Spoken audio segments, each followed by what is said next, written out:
Guys, this is केकेएस and आप लोग देख रहे हैं केकेएस कंप्यूटर साइंस। और अभी हम लोग कर रहे हैं कंप्यूटर ऑर्गेनाइजेशन एंड आर्किटेक्चर, जिसको हम लोग प्यार से सीओए बोल रहे हैं। और उसमें हम लोग करने जा रहे हैं एक नया यूनिट को स्टार्ट, जो कि है इंट्रोडक्शन ऑफ सीओए। ओके, तो इंट्रोडक्शन ऑफ सीओए को चलिए स्टार्ट करते हैं और समझते हैं इसमें हम लोग क्या क्या जानने वाले हैं। ओके, तो हम लोग इंट्रोडक्शन स्टार्ट करेंगे। सबसे पहले ये समझ लेते हैं जो सीओए आखिर है क्या। ओके, यहाँ पे हम बोल रहे हैं सीओए सीओए ये आखिर है क्या। इसका फुल फॉर्म तो आप लोगों को मालूम ही होगा क्या, कंप्यूटर ऑर्गेनाइजेशन एंड आर्किटेक्चर। तो फुल फॉर्म का आता है यहाँ पे जब करेंगे तो यहाँ पे दो टर्म आ रहा है। क्या दो टर्म आ रहा है, एक आ रहा है कंप्यूटर ऑर्गेनाइजेशन और दूसरा आ रहा है आर्किटेक्चर।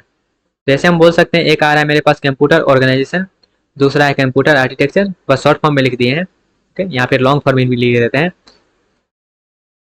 Computer organisation. ठीक है, और उसके बाद जो है मेरा कंप्यूटर आर्किटेक्चर। और यहाँ पे बोल सकते हैं ऑर्गेनाइजेशन, यहाँ पे कंप्यूटर आर्किटेक्चर शॉर्ट फॉर्म में समझ लीजिएगा। ओके, उसके बाद अब ये दो टर्म लिखे हैं, इसका मतलब क्या है, computer organisation and computer architecture. Architecture का मतलब होता है सिंपल सा बनावट। मतलब कंप्यूटर आर्किटेक्चर में हम ये समझाएंगे कि कंप्यूटर क्या क्या चीज़ से मिलकर बना हुआ है।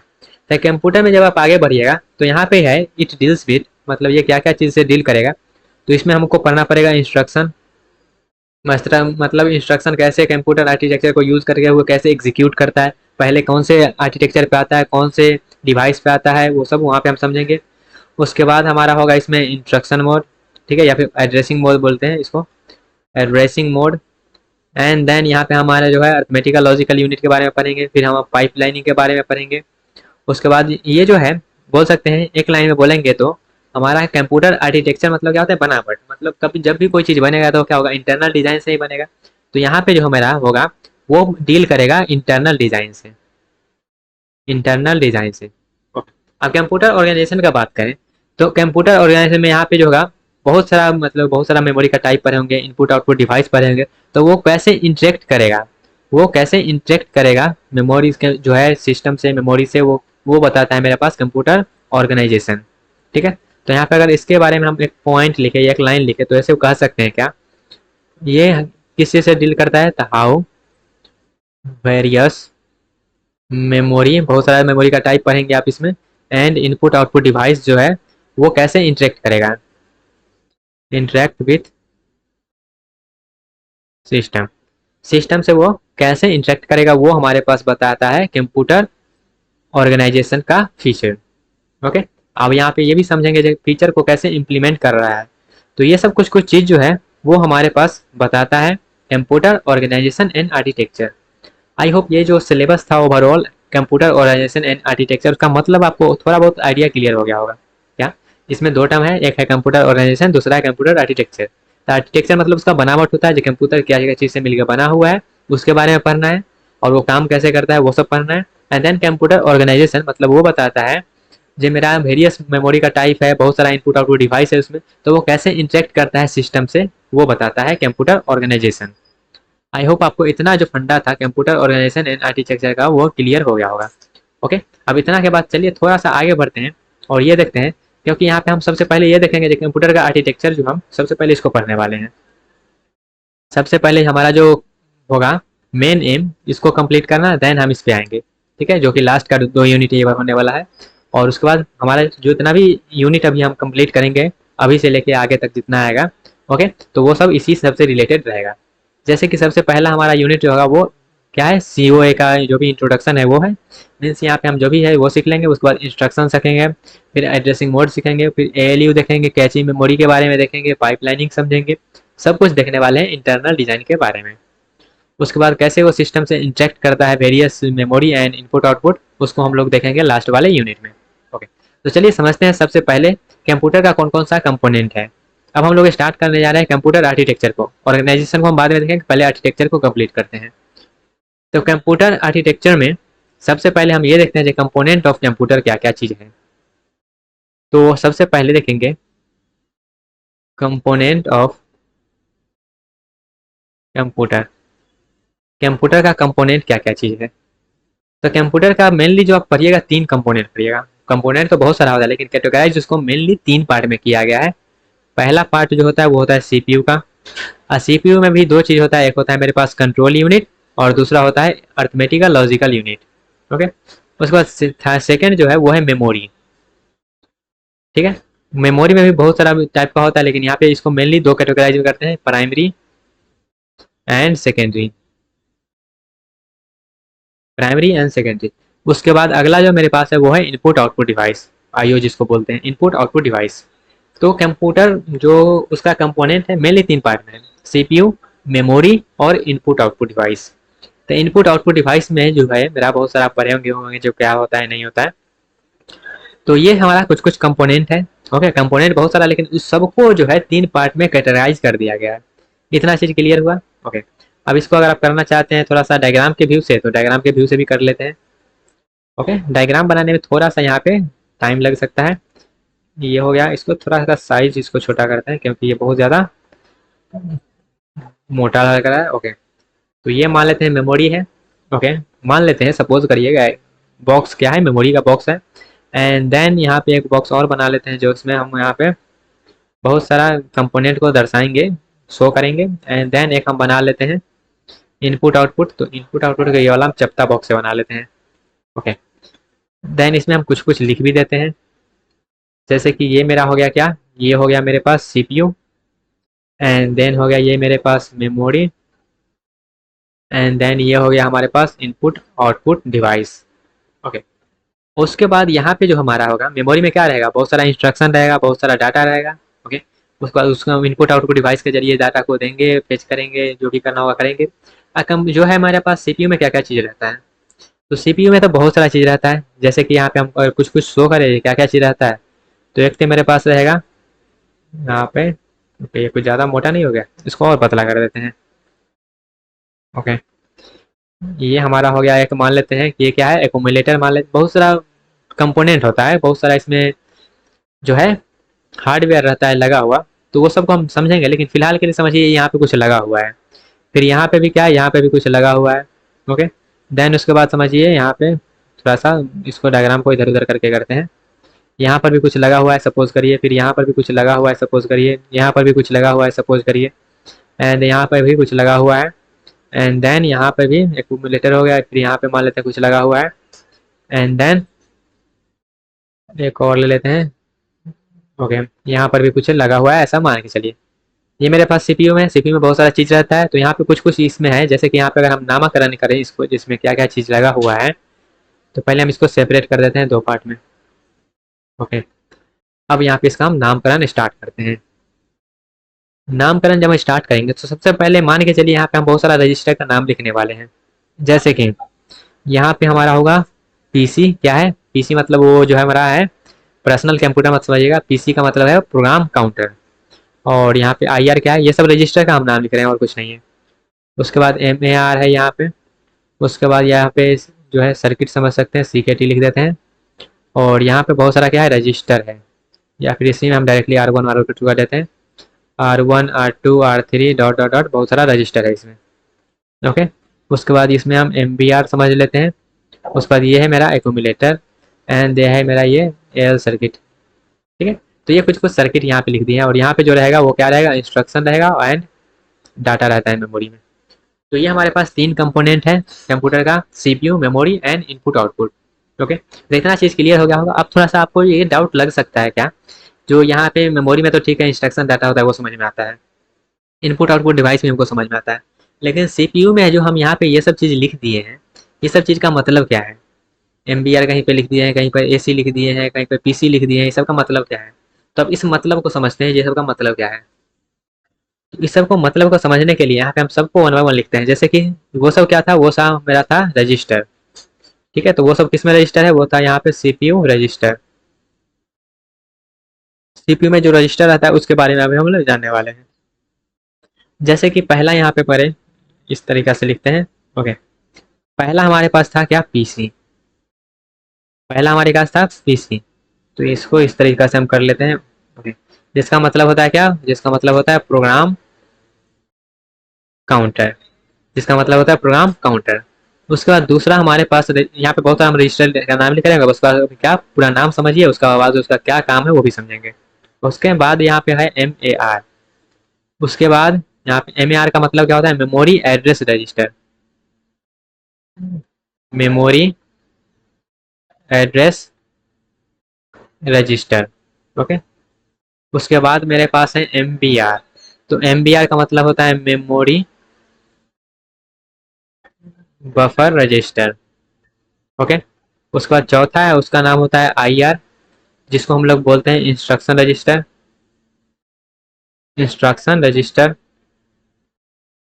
ठीक है, और ये जो MBR है इसको कभी कभी हम लोग बोलते हैं मेमोरी जो है बफर या फिर डाटा रजिस्टर भी बोलते हैं, इसको हम लोग कभी कभी डाटा रजिस्टर भी बोल देते हैं। ठीक है, उसके बाद पचमा जो मेरा है अगला, वो है हमारे पास AC। AC है वो मेरा एयर कंडीशनर नहीं है, यहाँ पे एयर कंडीशनर का मतलब वो वाला AC नहीं है जो आपको ठंडा ठंडा लगाता है। यहाँ पे AC का मतलब है एक्यूमुलेटर, एक्यूमुलेटर। ठीक है, स्पेलिंग का थोड़ा सा ध्यान रखिएगा क्योंकि स्पेलिंग मेरा जो है मैक्सिमम टाइम गलत ही रहता है। ठीक है, ये एक्यूमुलेटर है। उसके बाद अगला हमारे पास है GPR। GPR को बोलते हैं जनरल पर्पस रजिस्टर, ये हो जाएगा general purpose register. And then हमारे पास जो अगला है उसको बोल देते हैं SP, मतलब वो स्टैक पॉइंटर। यहाँ पे हम कुछ कुछ रजिस्टर का बस नाम लिखे हैं और कुछ नहीं किए हैं, कोई रॉकेट साइंस यहाँ पे नहीं है। और रजिस्टर जो होता है वो हमारे पास सबसे फास्टेस्ट मेमोरी होता है। वो भी क्या है, एक मेमोरी ही है, लेकिन वो क्या होता है जितना भी मेमोरी का टाइप है उस सब में से सबसे जो फास्टेस्ट है वो हमारे पास होता है रजिस्टर। सबसे फास्टेस्ट जो होता है वो होता है रजिस्टर। आई होप इसका जो फंडा है आपको क्लियर हुआ होगा, जो रजिस्टर आखिर है क्या। वैसे पढ़े भी होंगे, जो आप बेसिक वगैरह पढ़े होंगे कंप्यूटर सिस्टम का, जो सबसे फास्टेस्ट होता है उसको हम लोग रजिस्टर बोलते हैं। ओके, अब वन बाय वन सबको हम समझते हैं। जैसे कि सबसे पहले हम बोले PC। तो PC मतलब क्या होता है, प्रोग्राम काउंटर होता है। तो प्रोग्राम काउंटर में जो होता है ये क्या करता है, ये कंटेन करता है, contain the starting address of, starting address of next instruction. ये क्या करता है, टू बी फेच।